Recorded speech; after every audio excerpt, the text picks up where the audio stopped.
Alright, so this is the next update on the bike. Doesn't seem like much, but I'm gonna show you in a minute.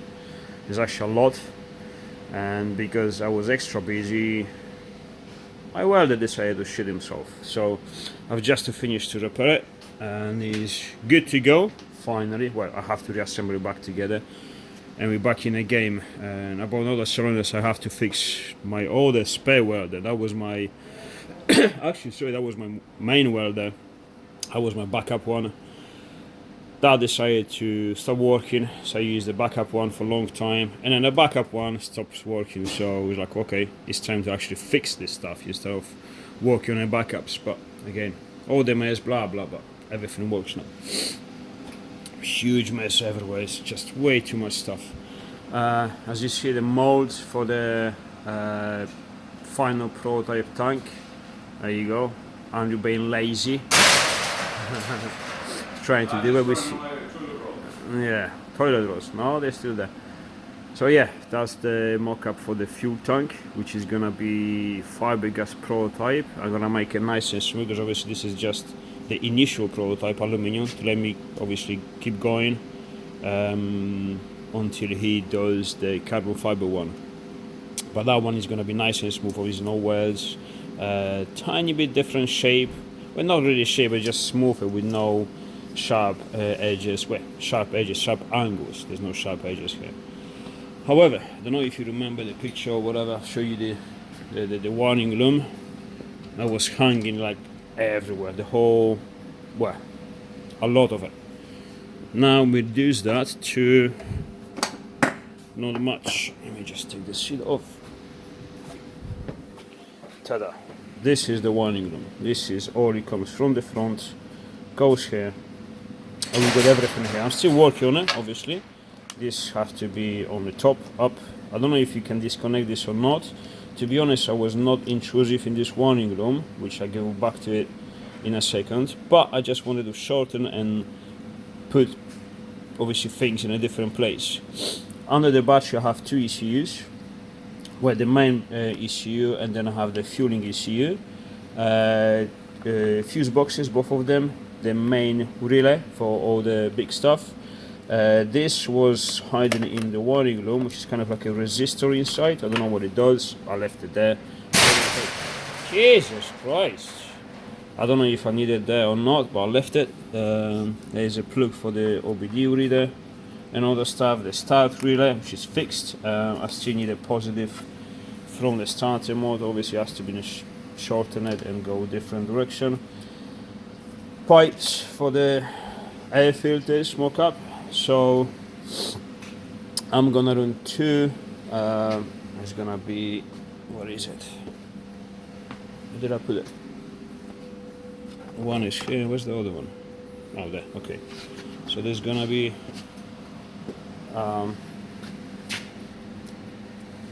that's going to be made in aluminium, because I need aluminium bend to go into the pipe. This one, velocity stack. This is actually very important to have them for the flow. Stabilizes the flow to go inside the air instead of making a lot of turbulences, and that speeds the flow up. It's a bit of a technical stuff, but yeah, all you need to know is that it's good to have them. So that's going to be there, and then the air filter is going to go on the top. That also will prevent any water that goes inside. Like, imagine, for example, if this was just a hole in there, and you got the air filter here, and then some water goes in there, and obviously it's going to get trapped because you have this flat surface, not much, but it goes straight into the intake and essentially into the engine. But once you put the velocity stack on it, there, the water will have to rise still here to go inside there, but that's not possible because this is much higher than the lip of the air filter. So, you know, yeah, this could go wet or whatever, and even if you take a little bit of water through a wet air filter, nothing's gonna happen. I mean, it's not really a big deal, because if you suck air from the air filter that is slightly wet, or you're gonna have some small particles of water, but that's nothing bad. If you have small, like vaporized, let's call it this way, water, it's not vapor, is it? But kind of into the engine, don't worry about it. Nothing happens. I mean, we do it all the time. We have water methanol injection or just water injection inside the engines. It's actually very good to have it. Maybe not in this case, but on turbo engines we use it all the time. So that's the progress. The wiring loom is incredibly small and tidy, and again I have not removed nothing. Well, that's a lie. I did remove this auxiliary ones, this left auxiliary power and the left auxiliary power on this side. You know, you can recognize this plug. This plug goes to the USB charger or cigarette charger, and I removed it. This one is two of them, one on the left and one on the right, which is the one on the right is still there. There you go. I left it one to go on the front. Now the reason why I remove one of them and I left only one is because essentially they're actually one. They join, these two plugs join into one wire and goes to the fuse box. So it's just one split into two. People thinking you have two of them so you can run two different things. There's not going to be enough amperage drainage to put the system on the load. That's not true. Essentially it's just one wire. So now it's true. One to the battery, and then the other one I removed it from the front. I want to keep it underneath here. I don't know what I'm going to do with this. I'm probably going to run my the navigation system, including the ICOs, and in that case the motorcycle is going to use the original fuse. So the original fuse in a bike, it will be responsible for that. Now, as we come to this, actually, let me put the seat on because I really like to see it with the seat on. No matter, but there you go. What is it there? Okay. No tail for now. However, now let's go to the ABS. Actually, let me grab the keys because I really want to show you something really cool. Oh, too many keys here. You need to connect the positive. I'm not gonna show you. You have to trust me. So, once the ABS is removed, you have a big plug with a lump of wires. Now, if you just remove the ABS, you're gonna have loads of loads. The dash light is gonna be on, engine management, auto arrows, and you have no speed because speed is calculated from the front ABS signal that goes to this ECU, which is this wire here, this short one here, and collects that signal and sends it to the ECU, and the ECU sends it to the clocks and all that stuff. Now, I bought this Tenere 700 ABS delete module. This is the company, L2M, whatever it is, and it was quite expensive. It was just over 200 quid, plus duty taxes, which, oh, duty taxes. Should we say that? So, duty taxes, I paid for this 200 quid. When it went from the import charges, they decided it was more than 200 quid, so they charged me duty taxes, and you, based on what they think it should cost, so £300. Yep, that's literally how they calculate duty taxes in UK after Brexit. It is bollocks. There's no one of these in existence that costs $300. So there's one, the most expensive one was $270 from America. Dollars. How the hell did they price me up for 300? Based on what they thinking this is worth 300? I'll show you. This is how they do it. Yeah. That's 300 quid. Yeah. Honestly, that's something that's I could believe that because there's no other explanation, and there's nothing you can do. Do you want it? You pay taxes because literally UPS comes here, arrives here, is like, I want 60 quid. So what for? Duty taxes, and you have to collect it either check or cash. Now, if not, I can't deliver. No letter, no warnings like, oh, there's a message for you tomorrow. Your parcel is gonna drop down. Please prepare your cash. Well, if not, we not deliver. So a bit of a bollocks from both sides. But however, it's here. Stop the rant. I paid for it. It costed me 260 quid, including duty taxes at that. But and I was very skeptic about it because inside the plug, a lot of these wires are actually missing, and these two big ones are missing. Half of this stuff is missing, so they actually don't have to be here. And there's two things connected to that. The first one is that I've noticed that the front sensor, so this wire here, the short one, was not connected. So I was like, oh, this is weird, so I'm gonna read my speed. But the real sensor was connected, so I was like, oh shit, this may actually work. So obviously I connected the battery, put the key in, literally moved the back wheel, and the speed was working.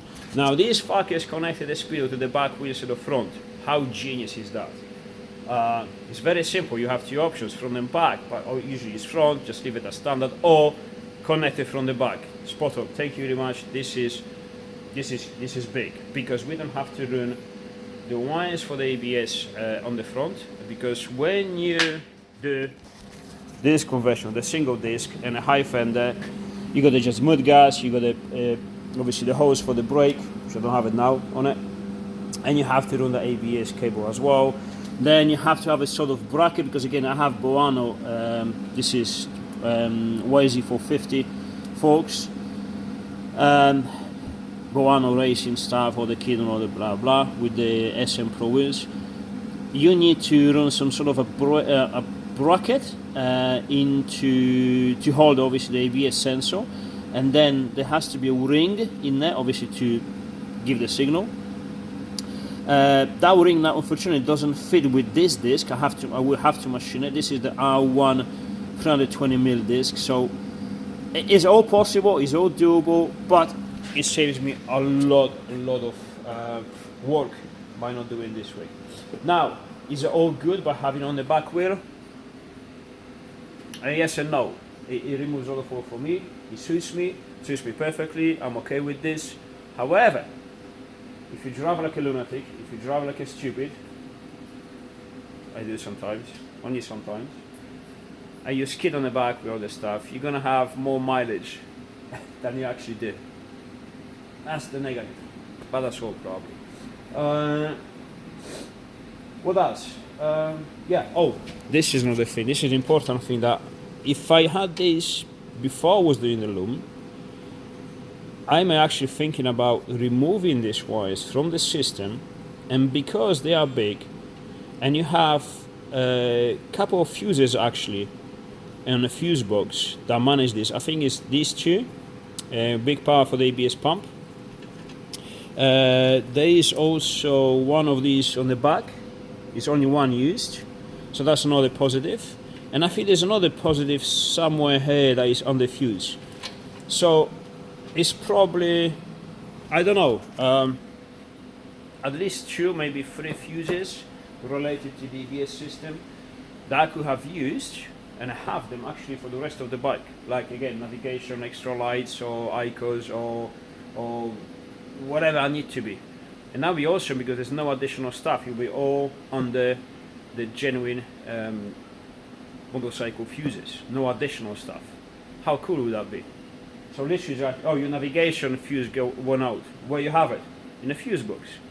But the fuse box is Yamaha, yeah, in there, in the original one. That would be cool. However, this is it. I got two filters above another K&N filter. I have a DNA filter. I'm using both on both sides K&N. The reason for that is because they're slightly different. Now K&N, first of all, this is like silicone rubbery thing. It's very soft, and it will seal fairly good on the flat surface. Now, you see there's nothing here.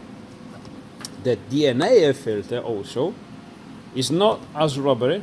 It's much stiffer, and also has this edge here, which, if you know, it goes on top of the lid of the Tenere 700, the lid or DNA lid, whatever. Also, if you want to do a comparison between which one you run, because I had this and I was like, I don't like it, I'm above this one here. It's a huge difference between the air intake hole. I mean, this here, you can see it. Now, the air filter itself, it looks pretty much identical. This doesn't look any bigger than this. I think the surface is the same. The height is the same. It's just literally what air you're going into it. So there you go. Now in our case, it's different because you're going to use the air filter the opposite way. Usually on the standard engine, the standard bike, the air goes in from this side and the engine sucks it from out from this way. Now it's going to be different. It's going to be here. We're going to suck the air from outside the filter into the through that straight to the engine. So there you go. That's the difference, and that's why I'm using that one, because it's a bit more soft and cheaper. Standard bike DNA is the way. KN is better, but not as good as DNA. So I think that's all for the updates. I'm gonna keep this standard for now. The other one here, I don't know really, because I don't run standard lights anyway. I don't know. I have to make a decision. But for now, this is it. Progress has been fairly quick. We're going forward quite a lot. There's still a lot of work to do with the air filters and all that stuff, but we're really not far from being finished. But once it's finished, oh, I have to weld the brackets on the fuel tank for the exhaust, 2 of them. Once it's done, I have to remove the shock absorber. And the only downside from this fuel tank is that to remove that shock absorber, you have to remove the fuel tank. However, to remove the fuel tank, well, as you can see, I just put this wrap on it. Just very, very bad job. If you try to do a worse job, you won't be able to do it. So obviously under there's 2 bolts, 2 on the top, 2 on the bottom. You remove these, you literally do, that's what you do, unclip. That's the quick connector for the fuel pump. There is obviously a connector which is there for the fuel pump itself, electric one. So no more fiddling apart, because the standard connector on the fuel pump, the fuel line is a bit dodgy. It's quite difficult to remove it. Now you see it's very quick. 1 electric plug, 4 bolts, fuel tank comes off, and nothing is attached to it. Because everything, obviously, this is gonna be made from another. Well, I don't know how I'm gonna make this. This is just a prototype with this holds with the zip ties. I may leave it on and just connect it in the better way. I don't know. But that stays on. The fuel tank slides off, and within 3 minutes, I'm not joking, you have the fuel tank off. So, yeah, it's not really a big deal, is it? Anything else, Mr. Morrison? When can we expect to see the fuel tank, finished one? Because believe it or not, lots of people are asking for it. I got lots of messages saying, can you make these fuel tanks available to us? Just tell them no, it's too much for And before I even told you, well, not I told you, before I said anything, people actually asked, are you going to make the front tanks? And then after. But let's do one step at a time. When do you think carbon fiber fuel tank is going to be done? If it will take me 3-4 days to build a fiberglass prototype. No pressure, mate. Nope. Take your time to answer. Yeah. 3, 2, Definitely this 1. year. This year. Right. It's being cancelled as usual. Yep. What do you think? Depends if this spoil glass. Don't know. What you got? I have no idea. Well, you still got 2 weeks, have you? No, we've got a week left now. Week left. Well, there's It can happen this week. well, there's your answer there. Next week. All right, you got a week left. You have to do it. I've got to make another mould. Yeah, that's what I'm saying. You got a week. That's what you were saying. Yeah, right. You got a week. All right, let's say within a week you're gonna do another mold. It's gonna be strong because the mold actually is the key for everything. And then from the mold, then easy in time you're gonna do the carbon fiber one. Yeah, we'll see. But it's actually, no, jokes aside, there's actually a lot of work. because the mold we made now is just for the fiberglass prototype one, and then after the prototype one, the mold will have to be constructed in a different way Yeah. to put the carbon ones in production. Even the phase one or production line, it doesn't matter. It's the same process, but it's complicated. Yeah, because we're not 100% sure what way we're going to do it. This mold was simple. Didn't have to be so complicated. We'll see. But We'll see. Takes time. This stuff takes time. It's nothing we can do. if we could do it tomorrow, we would do it tomorrow. That's true. If you could do it tomorrow, we would do it tomorrow, but we cannot. So I got out with the bike. I'm just going ahead as much as he can. I mean, this was drying for 2 days now, and it still is not dry. We got the heater on constantly all day, and because it's fake, because it's cold, because it's damp, because it's whatever, because it's in a bad mood, it's drying very, very slowly. So as soon as we got that, we make the prototype. I'm gonna work on it. Once we have the final prototype, he's gonna make another mold out of that. But that mold will have to be sturdy to work with carbon fiber, final product. Yeah, we want to make that sturdy. Once that is done, we have to build one. Like you said, we probably have to crash it.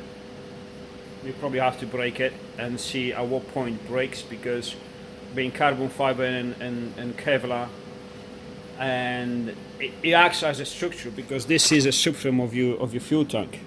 It's a fuel tank. It's your subframe. It has to support your own ass. It has to support the weight of 25 liters of fuel dynamically, not like this. It's like this has to shake, it has to crash, it will crash on the side. And bear in mind, the fuel tank now is exposed, because when you crash the bike, this is most likely to hit anything. When the fuel tank is up there, it's most likely not to hit anything, because it's protected between the handlebars and the sum guard or whatever. But in this position, whenever you go down, most likely the tank is going to hit the ground. And obviously makes a lever, because if this hits the ground first, it has all the weight of the bike pushing against it dynamically. So, you know, it has to be strong. We were working on the attachment points. Now, I want to point out that I left this part here, but I would really prefer to chop this off and make like a big mount, sort of like a KTM does on the rally replica bikes. So the mounting point is huge. Unfortunately, I have to leave this on, because I don't want to run into complications with the regulations. Yamaha did this, so I can say, look, if they've done it, I've done it, it's fine. I've read the regulations. You can absolutely touch, you can do, you're free to modify your subframe whatever you want, but you know, I want to be cautious about this. So we're gonna use this mouse here, which is hidden there, to make another one across, very, very strong one, something that should, well, stronger than we think it should be. Same for the bottom one, and then yeah, we go ahead. But a lot of testing is gonna be needed, because if I break it, it's my ass on it. Quite literally. Quite literally. Quite literally. If I sell it to someone and he's gonna break it in a bad way, it's his ass on it. But my ass is gonna be on the line as well, remotely. So that's where we got break. So we have to break. We have to build a final one in carbon fiber. That's not gonna be cheap. It's gonna be a lot of work, expensive, and we have to break it. There you go. Once it doesn't break, once the product doesn't break, or it breaks way over the expectations. Yeah, like running a car over. Yeah, we're running the car over all the stuff, and it cracks, and okay, that's good. Then we have to put it on the bike and test it. I suppose not, because I can test this. It's gonna be pretty much same shape as this, just better, but same shape. Because this is where you need to look. This is where your legs rest, you know, all the stuff. So no, testing is gonna be. We've got to test one on the first one on your bike for anyway. We got to put that on there and just make sure everything. Oh yeah. If it's here, that's fine. But I'm saying that the crash test, all the stuff, it can be done outside. I'm gonna put it on, and then so it is gonna take some time. if it happens at all. No pressure. If it happens. There's a lot of people waiting for it. It's fine. Loads of people waiting for it.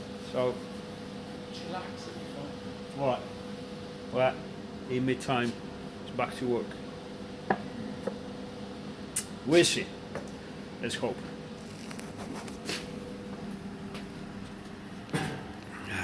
She's a beauty.